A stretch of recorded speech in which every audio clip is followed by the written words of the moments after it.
Hello दोस्तों, एक बार फिर से स्वागत है आपका मेरे यूट्यूब चैनल एक्स मुस्लिम डिबेट्स हलाल काफिर में। तो हमेशा की तरह आज का वीडियो भी होने वाला बड़ा ही मज़ेदार। तो वीडियो को लास्ट तक जरूर देखें।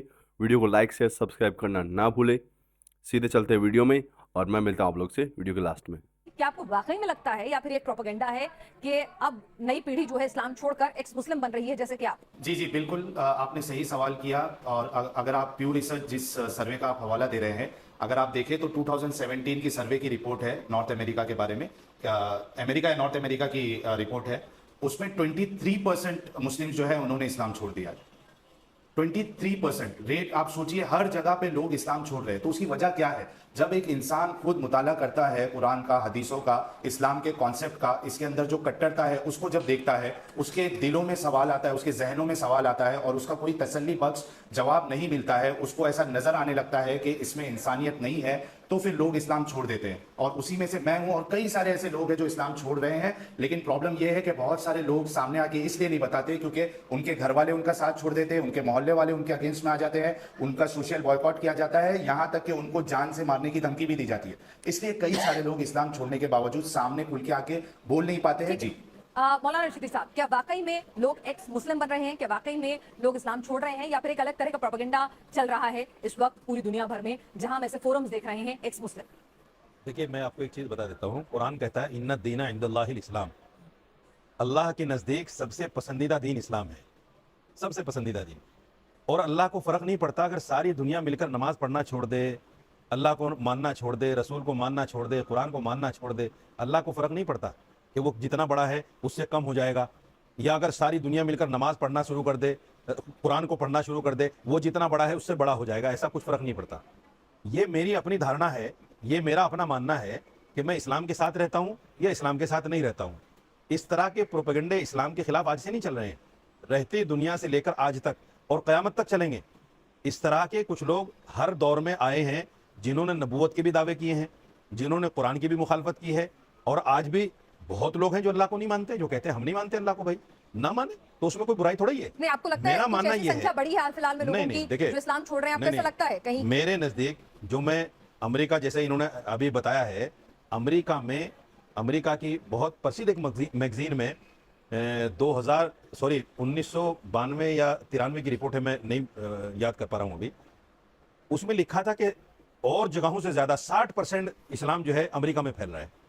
और मैं आपको बहुत सारे उदाहरण दे सकता हूँ। बड़े बड़े फलासफर, बड़े बड़े इंजीनियर, बड़े बड़े डॉक्टर जो इस्लाम को पढ़ते हैं, इस्लाम को पढ़ने के बाद, जिस धर्म का नाम ही पीस हो, इस्लाम पीस, अमन, शांति, मोहब्बत, प्यार, उस धर्म को भला कैसे छोड़ सकता है आदमी? साहिल, अगर कोई छोड़ रहा है तो छोड़े। एजेंडा है, कोई इस्लाम नहीं छोड़ रहा है। रशीदी साहब कह रहे हैं इस्लाम का तो और ज्यादा प्रचार प्रसार हो रहा है, लोग इस्लाम को कबूल कर रहे हैं। आपका गलत आरोप है ये।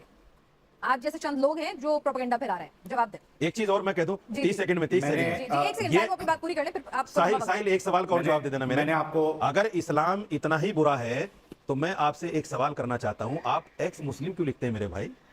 आप अपने आप को हिंदू लिखिए, ईसाई लिखिए, सिख लिखिए, नास्तिक लिखिए, कुछ भी लिखिए। एक्स मुस्लिम यानी मुस्लिम का सहारा लेकर आप अपने प्रोपेगेंडे को हवा देना चाहते हैं और मुसलमानों के खिलाफ इस तरह की अफवाहें फैलाना चाहते हैं।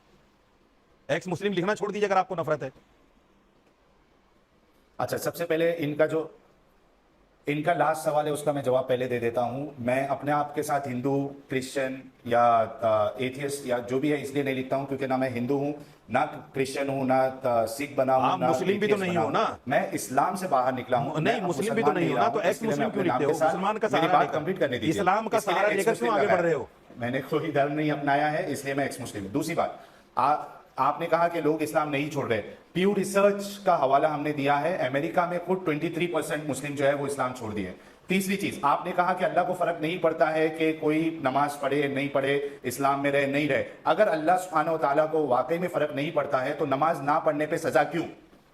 रोजे ना रखने पर सजा क्यों? जहन्नम में क्यों जलाएगा अल्लाह अगर अल्लाह को फर्क ही नहीं पड़ता है? क्योंकि अगर फर्क नहीं पड़ता फिर भी सजा दे रहा है तो ये इलॉजिकल, नॉनसेंसिकल बात है। दूसरी चीज, अगर इस्लाम में ना रहने से अल्लाह को फर्क नहीं पड़ता, उनका मर्तबा नहीं ऊपर या नीचे जाएगा, तो फिर मुर्तद को जो इस्लाम छोड़ दे, अल्लाह के रसूल सल्लल्लाहु अलैहि वसल्लम ने मौत की सजा क्यों बताई?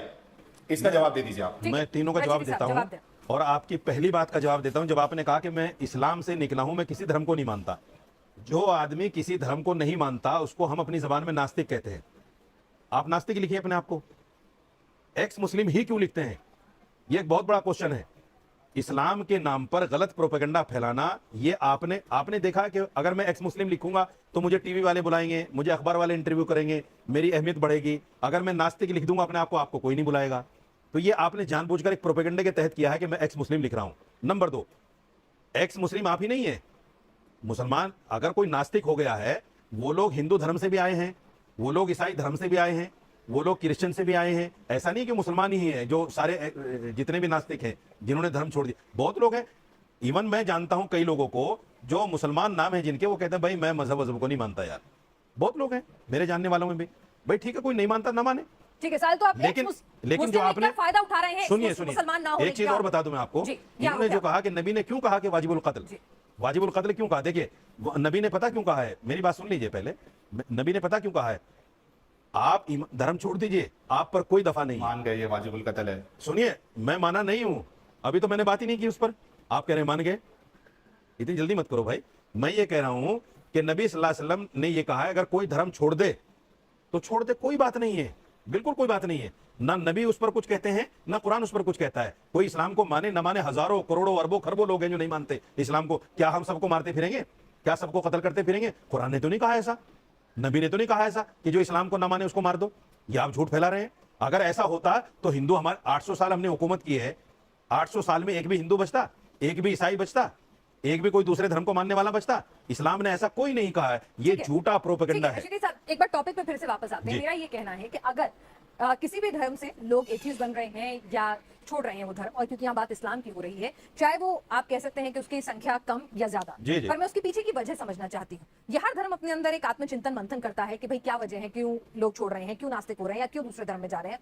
तो क्या आपको लगता है कि इस्लाम का नाम आतंकवाद से जुड़ना, इस्लाम का नाम बार बार कट्टरपंथ से जुड़ना और कुछ ऐसे रूल्स रेगुलेशन होना धर्म के अंदर जो आज के वक्त में शायद इस पीढ़ी को सही नहीं लगते हो या उनको मानना बहुत मुश्किल लगता हो, ये तमाम चीजें हैं जो एक बड़ी वजह बन रही है? मैं बता देता हूं। देखिए, इस्लाम ने आतंकवाद को हमेशा कंडम किया है। जब इस्लाम का नाम ही पीस है, अमन शांति है, तो आतंकवाद की इजाजत कैसे दे सकता है? ठीक है। ये आतंकवाद है, इस्लाम यानी आप इसको कह रहे हैं कंडम करता आतंकवाद है। से मुस्लिम अगर नाम जुड़ रहा है तो उसकी वजह से कोई इस्लाम छोड़कर नहीं जा रहा है। बिल्कुल नहीं जा रहा है। दूसरी वजह हम दोनों condemn आप कर एक रहे एक हैं। करके जवाब दीजिए, फिर मैं साहिल से पूछूंगी 5 वजह वो बताएंगे आखिर उन्होंने इस्लाम क्यों छोड़ा, उनके पीछे क्या वजह रही। लेकिन पहले आप मुझे बताइए, क्या कुछ रूल्स रेगुलेशन ऐसे हैं, कुछ ऐसी प्रथाएं हैं, कुछ ऐसे नियम कायदे हैं जो लोगों को अब लगता है कि इस मौजूदा वक्त में वो सही नहीं है? देखिए, मैं बताता हूं, इसका कोई भी कारण नहीं है। धर्म से अलग होने का कोई कारण नहीं होता। कारण सिर्फ ये है, इन लोगों को मुंह भर पैसा दिया जाता है। कुछ ऐसी ऑर्गेनाइजेशंस जो हैं, काम कर रही हैं देश विदेश में, जो ऐसे लोगों को बाकायदा खरीदती हैं। मौलाना साहब, अभी आप थोड़ी देर पहले कह रहे थे अमेरिका में 63% की दर से इस्लाम फैला है, तब वहां माने कि पैसा देकर किया गया? नहीं, आप आत्मचिंतन कीजिए सही मायनों में। मेरे कहने का मतलब है, मैं यहाँ किसी भी धर्म, इसलिए मैंने कहा कि ये सभी धर्मों पे लागू होता है। बिना सुनिए, मैं इस बात को इसलिए नहीं कह रहा हूं। देखिए, हो सकता है किसी को बुर्का पसंद ना हो सकता है किसी को दाढ़ी रखना पसंद ना हो सकता है मेरी किसी को बात तो टोपी पहनना सुनिए। पसंद ना आप मेरी हो बात तो सकता है सुनिए। और भी कुछ रूल्स रेगुलेशन हो जो नहीं वाजिब लगते हैं लोगों को। देखिए, इस्लाम के अंदर मैं आपको जो बता देता हूं, इस्लाम में अल्हम्दुलिल्लाह, और मैं कहता हूं कोई धर्म गलत नहीं सिखाता, गलत तो कोई सिखाता ही नहीं है। ये अलग बात है आस्था किसकी किसके साथ है। जो अल्लाह को, भगवान को, राम को जैसा समझेगा वैसा उसकी आस्था बन जाएगी। साहिब, अगर आप अपनी इस्लाम वजह में- बताएं, लोग एक्स मुस्लिम मैं- बन रहे हाँ, हैं या फिर ये प्रोपेगेंडा चल रहा है? नहीं, बन रहे हैं पहले तो तो क्यों यही बन रहे बताएं, हैं? एक्स मुस्लिम लिखते क्यों हैं? मैंने इस्लाम क्यों छोड़ा है, मैं वजह बता देता हूं। मैं पहले दावत का काम करता था, मैं डॉक्टर जाकिर नाइक MBBS का फैन था, लोगों को इस्लाम की दावत देता था और इस्लाम से बड़ी मोहब्बत करता था। लेकिन जब मैंने इस्लाम का मुताला किया, उसको पढ़ा, तो कई सारी चीजें मेरे सामने ऐसी नजर आई जो मुझे इंसानियत के बिल्कुल खिलाफ नजर आई। इस्लाम जो है वो लोगों को 2 कैटेगरी में बांधता है, एक ईमान वाला यानी मुस्लिम और दूसरा काफिर। काफिरों के लिए इस्लाम कहता है कि ये अनक्लीन है, इम्प्योर है, वर्स्ट ऑफ क्रिएचर है। मैंने पहले वाले सेगमेंट में इसका हवाला दे दिया है। इसी वजह से छोड़ा कि मेरे को इसमें इंसानियत नजर नहीं आई। दूसरे मजहबों के लिए इसमें हेट भरा पड़ा है, दूसरे लोगों के लिए हेट भरा पड़ा है। ये कहता है कि जो मुझे एक अनबिलीवर्स सवाल है करना उनके है। साथ जाके आप लड़ाई करो जब तक कि वो या तो इस्लाम ना कबूल कर ले या तो जिजिया ना दे। तो ये सब चीजें, फिर उसके बाद इस्लाम में सेक्स स्लेवरी का कॉन्सेप्ट है, इस्लाम में चाइल्ड मैरिज अलाउड है। साहिल भाई, मुझे आप एक चीज बता दीजिए, जब आप प्रचारक रहे हैं तो इस्लाम को बहुत पढ़ा होगा आपने। मुर्दे को कैसे नहलाया जाता है जरा बता देंगे आप? नहीं, क्या ये जरूरी है कि जो बंदा तबलीग करता हो उसको हर बिल्कुल। इस्लाम के हर एक चीज मैं को इमाम बताना हूं, चाहिए? मैं क्या प्रचारक आपको हूं, तो मुझे इस्लाम पता का हर है। एक चीज का पता है? अगर मैं आपके बिल्कुल। सामने सवाल रखूं, आपके सामने पता चल गया पक्ष कि आप कुछ रखे, नहीं जानते। हमने आप साहिल झूठ बोलते से हैं कि मैं और प्रचारक हूं। मौलाना साजिद रशीदी दोनों से समझने की कोशिश की कि वाकई में अब मौजूदा पीढ़ी इस्लाम को छोड़ रही है या फिर ये प्रोपेगेंडा है। आपने दोनों के विचार सुने। आज के लिए इस्लाम क्या कहता है हमें, बस इतना ही। और फिर से हम हाजिर हैं अपने खास शो क्या कहता है इस्लाम के साथ, जहां हमारी कोशिश होती है कि हम इस्लाम को समझें, जानें, क्योंकि इस्लाम को लेकर कई तरह की बातें विरोधाभासी सामने आती हैं, उसको लेकर एक छवि बन जाती है इस्लाम की। तो हम ये समझना चाहते हैं इस्लाम के जानकारों से आखिर कई अहम मुद्दों को लेकर वाकई में इस्लाम से जुड़ी किताबों में क्या कुछ लिखा है, उसके जानकार उस पर ज्यादा रोशनी डालें ताकि पता चल सके आखिर इस्लाम कहता क्या है। इस्लाम प्रोग्रेसिव है, रेग्रेसिव है, इस्लाम कट्टरपंथ को बढ़ावा देता है या इस्लाम में बहुत ज्यादा गुंजाइश है लोगों के पास। तो तमाम चीजों को हम एक एक कर परख रहे हैं। हमारे साथ खास मेहमान लगातार जुड़ते हैं। आज हमारे साथ दो खास मेहमान जुड़ रहे हैं। हमारे साथ मौलाना साजिद रशीदी जी हैं, प्रेसिडेंट हैं ऑल इंडिया इमाम एसोसिएशन के, और हमारे साथ साहिल हैं जो खुद को एक्स मुस्लिम कहते हैं, और दोनों इस्लाम के जानकार हैं। दोनों से हम अलग अलग मुद्दों पर बात करेंगे। और आज का जो सबसे पहला मुद्दा है, जो ज्वलंत मुद्दा है, वो है कि क्या इस्लाम में आलोचना की गुंजाइश नहीं है। ऐसा हम इसलिए पूछ रहे हैं, इसलिए कह रहे हैं क्योंकि जिस तरह से आहत होते हैं इस्लाम में अगर कभी इस्लाम को लेकर कोई आलोचना की जाती है या उसको लेकर कोई सवाल उठाया जाता है या कहीं से भी किसी तरह का कोई फ्रीडम लिया जाता है, तो उसके बाद हमने देखा है बहुत ही अग्रेसिव अप्रोच आती है। शायद अब्दो में हमने देखा कि क्या हुआ था एक कार्टून बनाने को लेकर। उसके बाद हमने देखा कि सड़कों पर क्या कुछ हो रहा है। ठीक है, अभद्र टिप्पणियां किसी को भी बर्दाश्त नहीं होती है, ना ही होनी चाहिए, वो सरासर गलत है, उनका हम खंडन करते हैं। लेकिन जिस तरह का तौर तरीका अपनाया जाता है उन आलोचनाओं का जवाब देने के लिए, क्या वो तरीका सही है? साहिल, सबसे पहले मैं आपसे शुरुआत करूंगी। देखिए, इस्लाम में क्रिटिसिज्म की थोड़ी भी गुंजाइश नहीं है।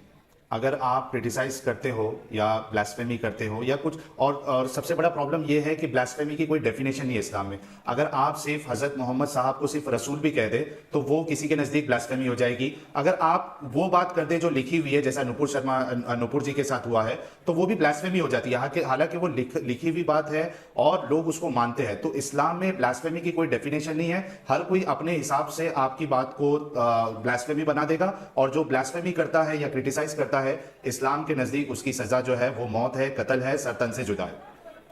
साजिद रशीदी साहब, हम आपसे समझना चाहेंगे कि ठीक है, हमने देखा है कि कई बार और धर्मों को लेकर भी, बिल्कुल बार बार मैं एक ही बात कहूंगी कि किसी भी धर्म की जो निशानियां हैं, उनकी जो होली बुक्स हैं या फिर उनके जो ईष्ट हैं, उनकी किसी भी तरह से आलोचना करना या उनको आहत करना या उसको लेकर अपशब्द बोलना, उसका हम खंडन करते हैं, किसी भी तरह से उसका हम समर्थन नहीं करते हैं। लेकिन हमने देखा है कि और धर्म में भी इस तरह की आलोचनाएं कई बार होती हैं, इस तरह की चीजें, लोग अपनी नाराजगी भी जाहिर करते हैं।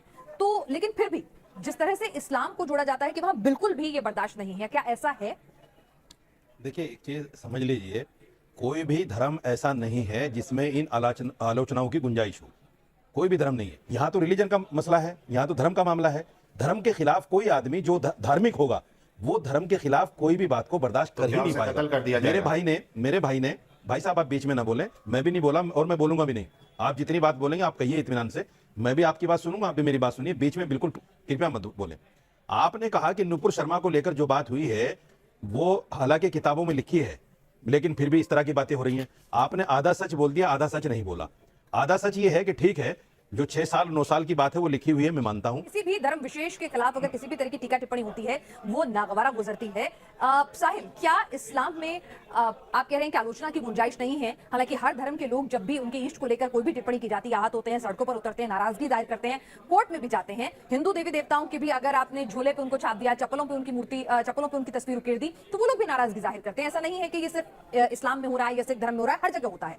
लेकिन आपको क्या लगता है कि जिसके जो तरीके होते हैं और जिस एक्सटेंट तक जाते हैं वो कहीं ना कहीं ज्यादा है? आप क्रिटिसिज्म की बात कर रही है। इस्लाम की टेक्स्ट के मुताबिक अगर कोई इस्लाम छोड़ भी देता है तो उसके लिए भी कत्ल की सजा है। तो यहाँ पे ये जो दायरा है इतना कम है कि आप इसमें कुछ कर ही नहीं सकते। यानी एक इंसान अगर इस्लाम नहीं मानना चाहता, उसको वो सही नहीं लग रहा, तो उसको कत्ल की सजा क्यों मिले? मैं जवाब दूंगा। ये मेरा सवाल है देखिए मौलाना साहब से। जी मैं बता रहा हूं भाई साहब, कुरान में कहीं नहीं लिखा है कि अगर कोई इस्लाम को छोड़ दे तो उसकी सजा कत्ल है। कहीं नहीं लिखा है। अगर एक आयत आप कोड करके बता दें। नंबर 1, हाँ इतना जरूर कहा है कुरान ने, इन्नल मुनाफिकीना फी दरकिल अस्फली मिनन नार। हदीसों को नहीं मानते?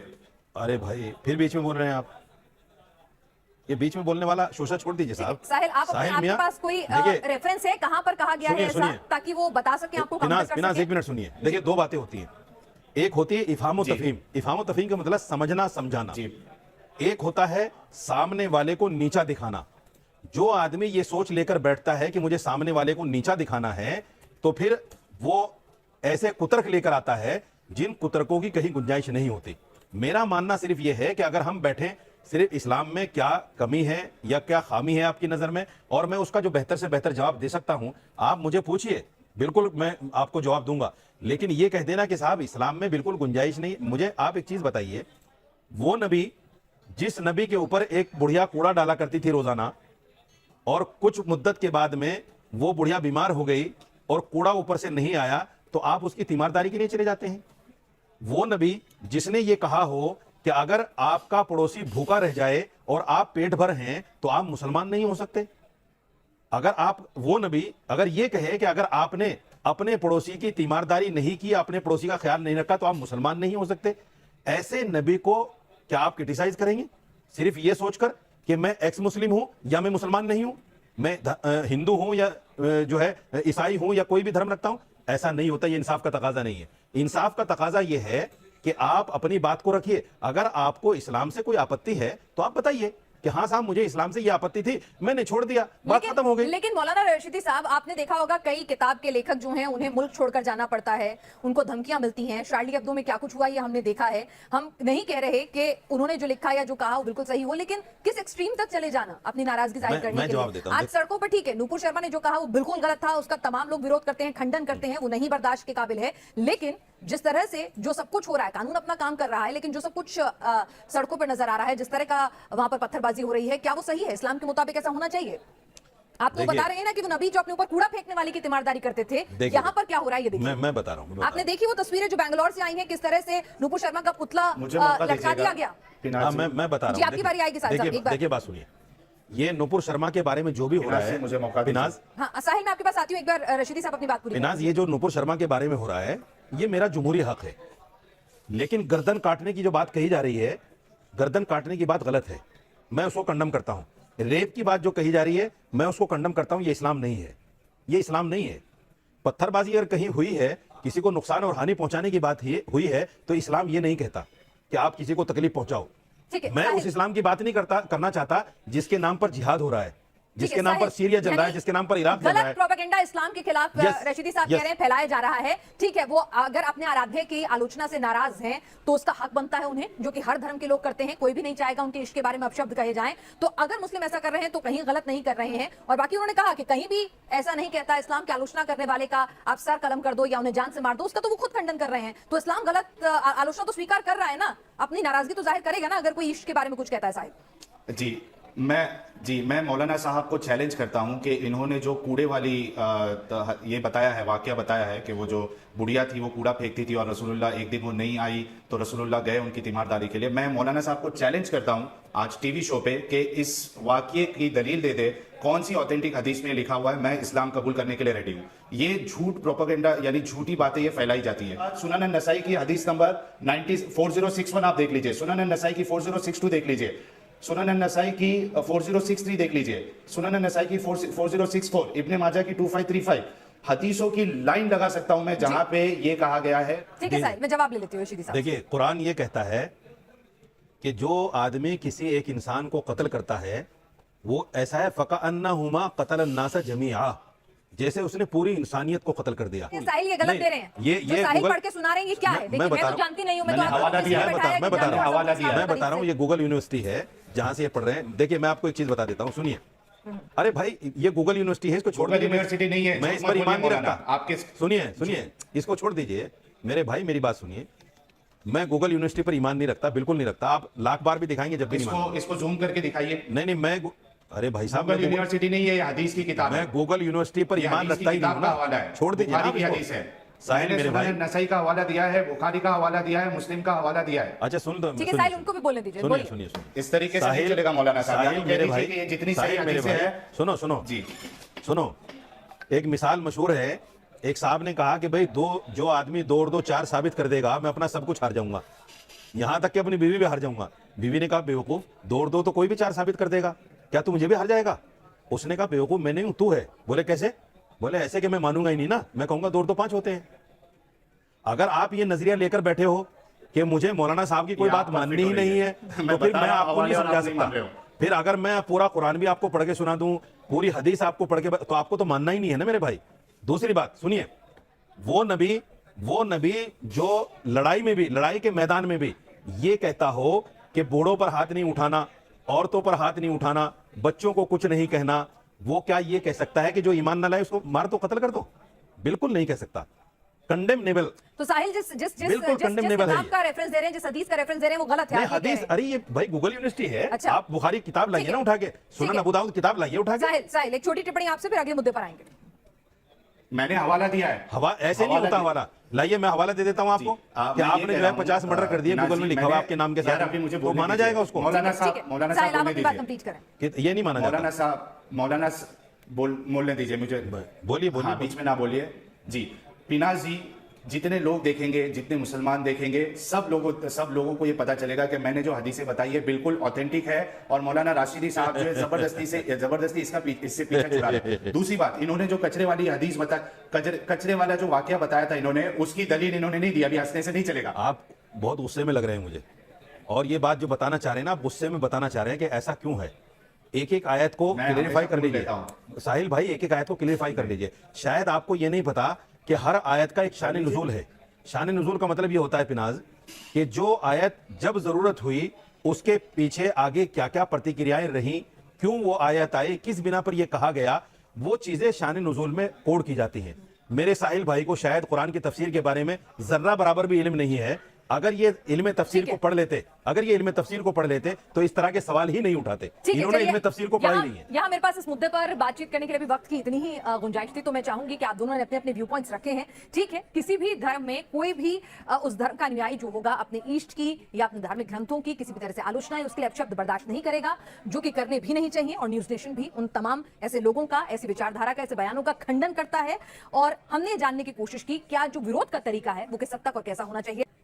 क्या कहता है इस्लाम में, एक बार फिर से आपका स्वागत है। हमारी कोशिश होती है कि इस्लाम में जो भी ज्वलंत मुद्दे होते हैं और उनको लेकर जिस तरह के बयान आ रहे होते हैं, तो उसको लेकर इस्लाम में क्या कहा गया है, कोई गलत जानकारी ना जाए, बल्कि इस्लाम में क्या कहा गया है उसको हम आप तक रखें। और ऐसा ही एक और मुद्दा जो आज आवाज उठने लगी है, ये कि इस्लाम में क्या रिफॉर्म्स की गुंजाइश है या नहीं है। चाहे वो 3 तलाक का मुद्दा हो, निकाह हलाला का मुद्दा हो, या फिर बुर्का हिजाब का मुद्दा हो, या और भी कई ऐसे मुद्दे हैं जिसमें एक तबका कहता है कि उसमें रिफॉर्म्स की जरूरत है, फिर एक तबका कहता है कि नहीं भाई ये तो सब कुछ लिखित है, उसमें आप किसी भी तरह का कोई रिफॉर्म या बदलाव कर ही नहीं सकते हैं। तो ऐसे में इस्लाम वाकई में क्या कहता है, क्या उसके जानकार कहते हैं कि वक्त के साथ क्या इस्लाम में रिफॉर्म्स की गुंजाइश है, और क्या इस्लाम उसकी इजाजत देता है, और क्या उसकी जरूरत है। इन तमाम पहलुओं पर बातचीत करने के लिए हमारे साथ एक्स मुस्लिम साहिल इस वक्त हैं, और मौलाना साजिद रशीदी जी अध्यक्ष हैं AIIA के, वो भी हमारे साथ हैं। मौलाना साजिद रशीदी जी, चर्चा आपसे शुरू करेंगे। हमने देखा है कि हर धर्म में रिफॉर्म्स हुए हैं, वक्त के साथ हर धर्म में कुछ ना कुछ बदलाव हुए हैं, और ऐसे में कुछ कुरीतियां, कुछ गलतियां, कुछ चीजों को मॉडिफाई भी किया गया है। आपको क्या लगता है, क्या इस्लाम में बदलाव की, रिफॉर्म्स की, अगर मैं सही शब्द का इस्तेमाल करूं, रिफॉर्म्स की क्या कहीं कोई गुंजाइश है, क्या इस्लाम उसकी इजाजत देता है? देखिए, रिफॉर्म का दूसरा नाम हम इस्लामिक ज़बान में जो कहते हैं वो इज्तिहाद है। इज्तिहाद यानी कुरान से हदीस से मसाइल को निकालना, कुरान से हदीस से हालात के एतबार से मसाइल को बयान करना। आज के ज़माने में उस टाइप के लोग नहीं हैं जो इतना कड़ा रिसर्च कर सकें कुरान पर, हदीस पर, और वो इस तरह की बातें। अब जैसे ट्रिपल तलाक के मसले को ले लीजिए, ट्रिपल तलाक के मसले को माना मुसलमानों ने, जब कानून आया तो माना उसको, यहां गुंजाइश थी तो माना, यही रिफॉर्म है। दूसरी बात, कुछ चीजें ऐसी, रशीदी साहब, गुंजाइशें बदल जाती हैं। फ्रांस में आप हिजाब बुर्का नहीं पहने अलाउ, आप मान जाते हैं, हिंदुस्तान में उसी पर बवाल हो जाता है। तो ये रिफॉर्म्स की थिन लाइन कहां है? नहीं, अगर आप सियासी सवालों और जवाबों को भी इस्लाम से जोड़ेंगे तो फिर तो उसका नहीं, तो मैं जवाब सियासी सवाल में पूछ रही ये हूं कि सियासी भाई है ना। अगर नहीं सियासी का बुरके पर सुनिए, बुरके पर एक चीज पूछना चाहती बुरके हूं। पर जो हिंदुस्तान में हंगामा हुआ है ये सियासी तो था सारा, ये कोई धार्मिक थोड़ा ही था।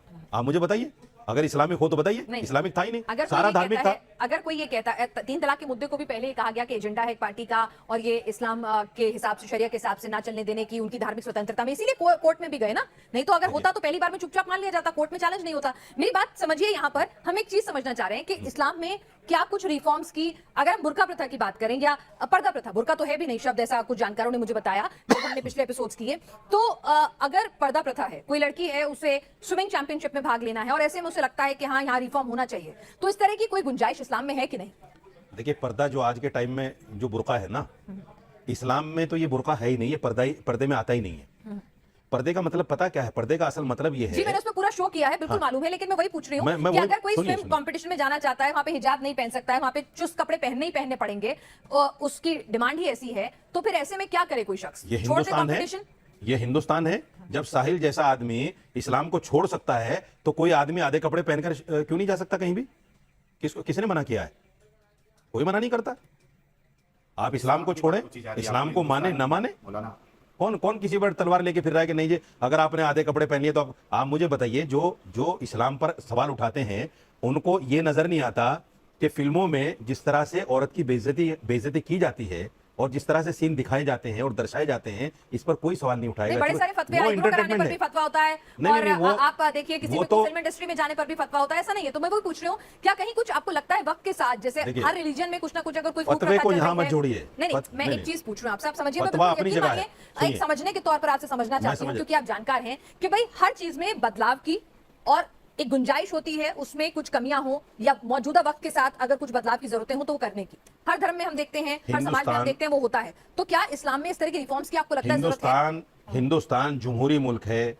इस हिंदुस्तान में कोई भी किसी भी स्पोर्ट्स में जा सकता है, किसी भी लाइन में जा सकता है। मैं साजिद रशीदी इस्लाम का जानकार या मौलाना होते हुए मुझे यह हक नहीं कहने का कि आप क्यों जा रहे हैं उसमें। क्यों कहूंगा मैं? जिसकी जो मर्जी है वो फिल्म लाइन में जाए या स्पोर्ट्स लाइन में जाए या दीन को ही छोड़ दे। साहिल साहब बैठे हुए हैं ना, झूठ बोलने में प्रचारक था और मुर्दा नहलाने का पता नहीं इनको। तो ठीक है, ये ठीक है। ऐसे ही एक साहब मुझे हिंदू धर्मगुरु भी मिले थे, ठीक है, उन्होंने ठीक कहा है, जी मैं 40 साल इमाम रहा, ठीक है। मैंने आपको उनसे भी एक सवाल कुरान कर लिया, हदीस का नहीं पता वो है। बता नहीं पाए, आपको वो बता नहीं पता पाए। है। ठीक तो है, ऐसी ही जगह पर इनकी पोल खुलती है ठीक है कि ये साहिल, लोग क्या कहां से आए हैं। इस्लाम धर्म रिफॉर्म्स के लिए ओपन है? क्या इस्लाम धर्म में रिफॉर्म्स की इजाजत है? आपकी जानकारी, आपकी समझ क्या कहती है? वो सवाल सबसे मेरा पहली कायम बात है तो साहिल अभी भी। मौलाना साहब को ठीक है। कुछ चीजों का पता नहीं है, उनको जो मैंने हदीसें बताई थी सर, उसको आप बीच छोड़ते में ना हैं, बोले नए टॉपिक मौलाना, पर आए, मैं आप ये लोगों से आपका गुजारिश इंटॉलरेंस करेंगे नहीं, कि मुर्दा टॉपिक नहलाने वाला सवाल तो अलग-अलग बताना वक्त पे पड़ेगा टेलीकास्ट आपको। होंगे। मैंने रशीदी साहब से पूछा, उन्होंने अभी उसका जवाब अच्छा। नहीं दिया है, दोबारा पूछूंगी। आप बता दीजिए साहिल, आपकी नजर में जितना आपने इस्लाम को पढ़ा, जाना, समझा, क्या इस्लाम में रिफॉर्म्स की जरूरत है? और अगर है तो क्या इस्लाम इसकी इजाजत देता है?